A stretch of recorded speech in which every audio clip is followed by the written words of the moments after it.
So before we start, I just want to first acknowledge that I'm speaking to you today from Yugambeh country, and that I acknowledge and pay respect to the ancestors and descendants of the lands upon which we all work, meet and study. And I am mindful that within and without the concrete and steel of the buildings, the land always was and always will be Aboriginal land. And also, I'd like to take a moment to wish everyone happy International Arts Education Week. And I hope that everyone listening today will be able to tap into their own creativities this week in whatever way they choose to rediscover the joys that the arts has to offer each and every one of us in our own personal lives. So we all know that creativity is a desired skill. And I use the word skill deliberately here, as I believe that it's something that can be developed. Creativity is a risky business. It's one of those things where people seem to think that they either are or are not creative. My research over the last few years has been exploring the conditions needed to foster creative self-beliefs in generalist primary teachers and to enable them to provide authentic, creative visual arts experiences in the classroom. For today, I want to share with you 5 key ideas that I believe foster creativities within not just the classroom, but our own approaches to the visual arts. So we all know that the curriculum is incredibly crowded, and generalist primary teachers are faced with the mammoth task of teaching across all the learning areas, the arts being just one of them, and the visual arts just one in 5 different art forms. It's well established that teachers' self-efficacy beliefs can have an impact on their classroom practice. In the area of the arts, low self-efficacy is often linked to past personal experiences. And these experiences are often limited to what you've done in your own schooling, which may have been pretty minimal, and some practice during your pre-service training. If these experiences were not positive, or you've not managed a sense of mastery, this can impact your attitude and teaching of the visual arts. And it can create a further marginalisation of an already marginalised subject. So I was really interested in the conditions that fostered increased creative self-beliefs in teachers. During my research, the central tool for my data collection has been the visual journal.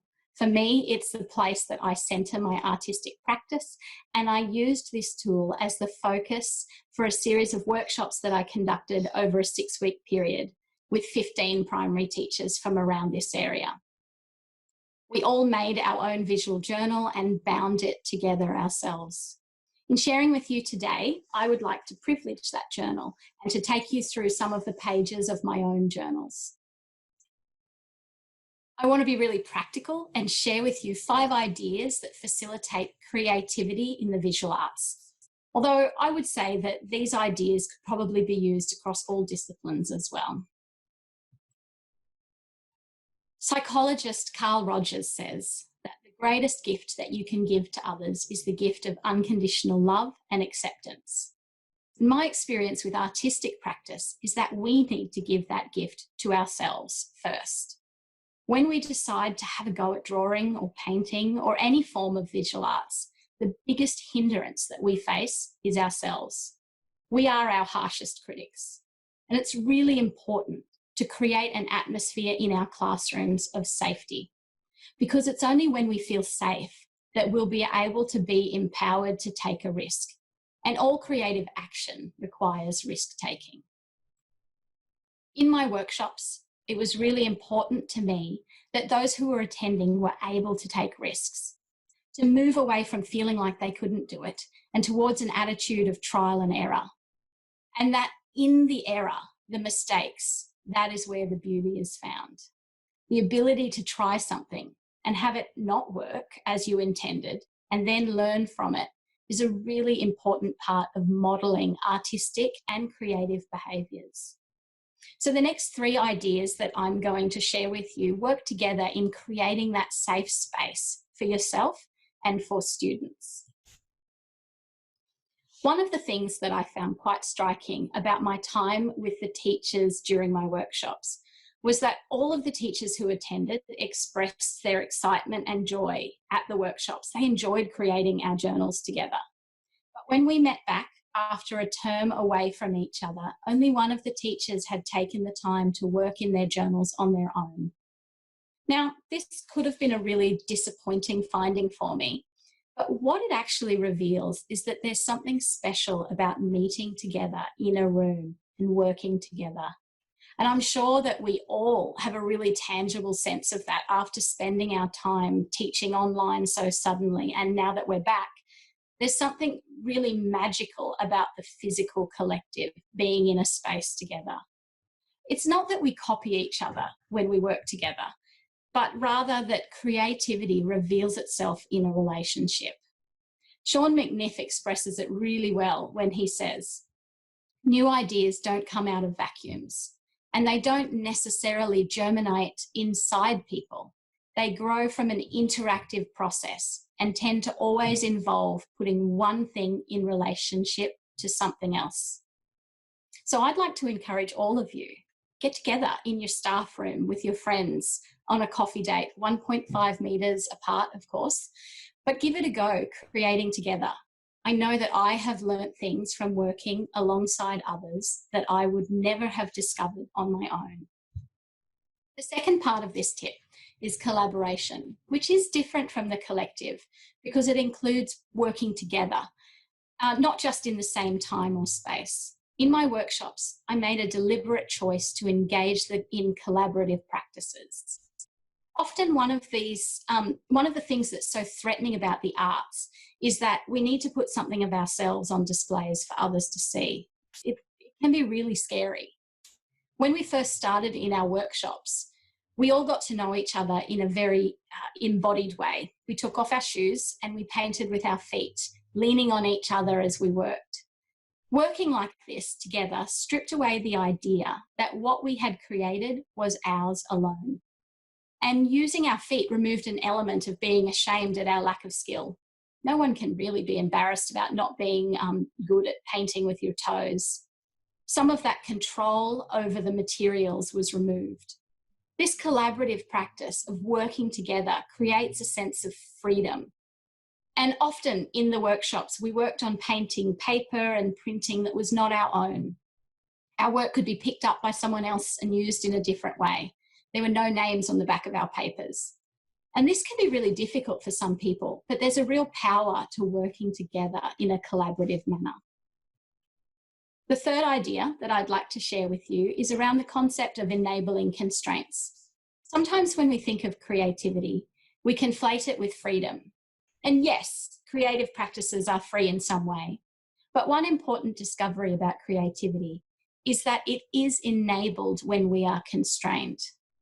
When you're given a blank piece of paper and told, create, there's often a paralysis that occurs. What do I create? What tools should I use?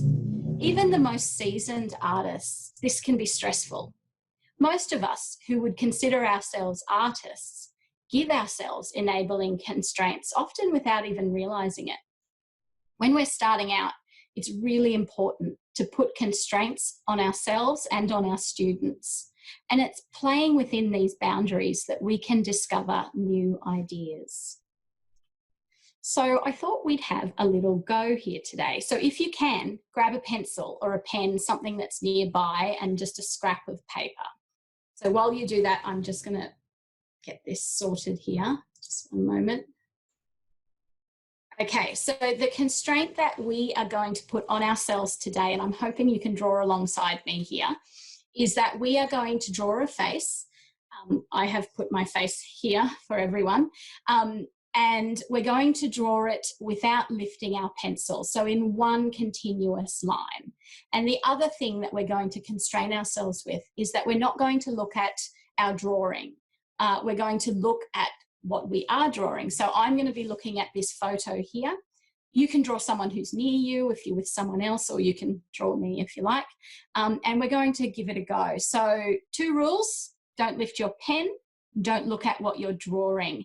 And I'm going to have a go here, only about 15 seconds or so. So please join with me if you've found a pen. So I'm going to give it a little go here. It's a bit tricky for me. I'm not used to drawing with a mouse, but I'm going to have a go. So I'd love everyone to be drawing as well. So I'm not looking at what I'm doing.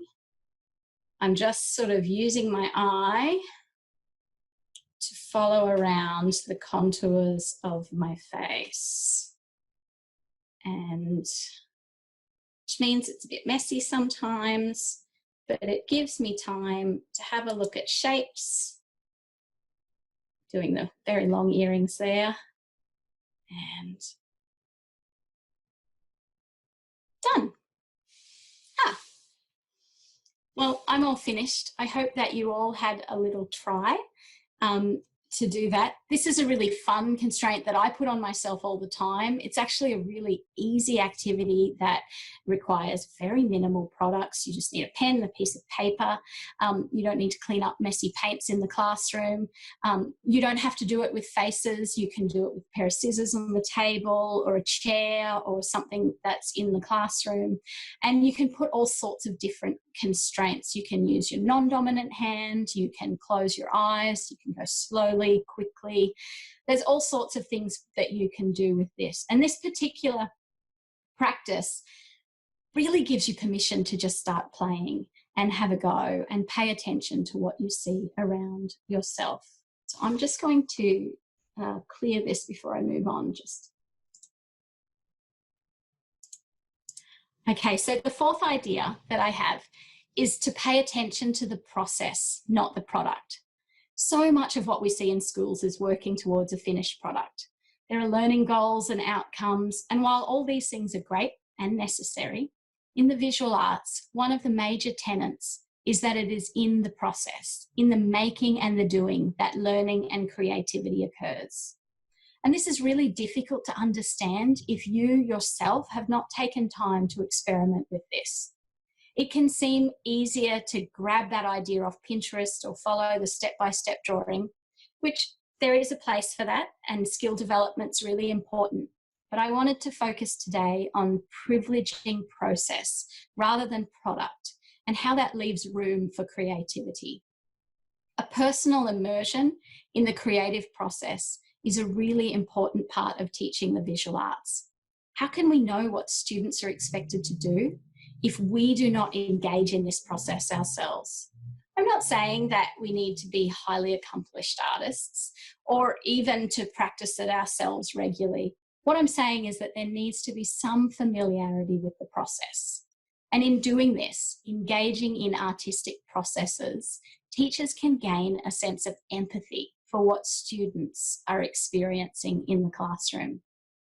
So as I touched on previously, the visual journal is such an important tool for focusing on process.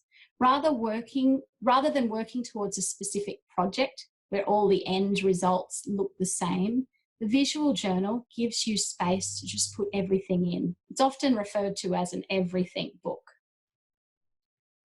David Modeler describes the visual journal as a living document, but also a document of living. And it certainly has the power of helping focus on process. You don't need to approach it in a linear fashion, and that it can include all those mistakes that we talked about earlier. Part of the process is the discovery of things that we cannot plan for and an openness to change. I believe that ideas are not real until we put them into action, and often we don't even get ideas until we're already doing something. We hear all the time about creative thinking skills. I would propose that whilst thinking is good and important, it's in the action that our best ideas come. This leads me to my final idea about ways to encourage courageous creativity in the classroom and in ourselves. And it's a really simple one. Just do it. Even though it seems scary, even though you think you may not like it, and maybe you won't, it's in the doing that we learn. It's not until we start moving our bodies in engagement with the materials that we discover new ways to think and to be creatively. So I'll leave it there.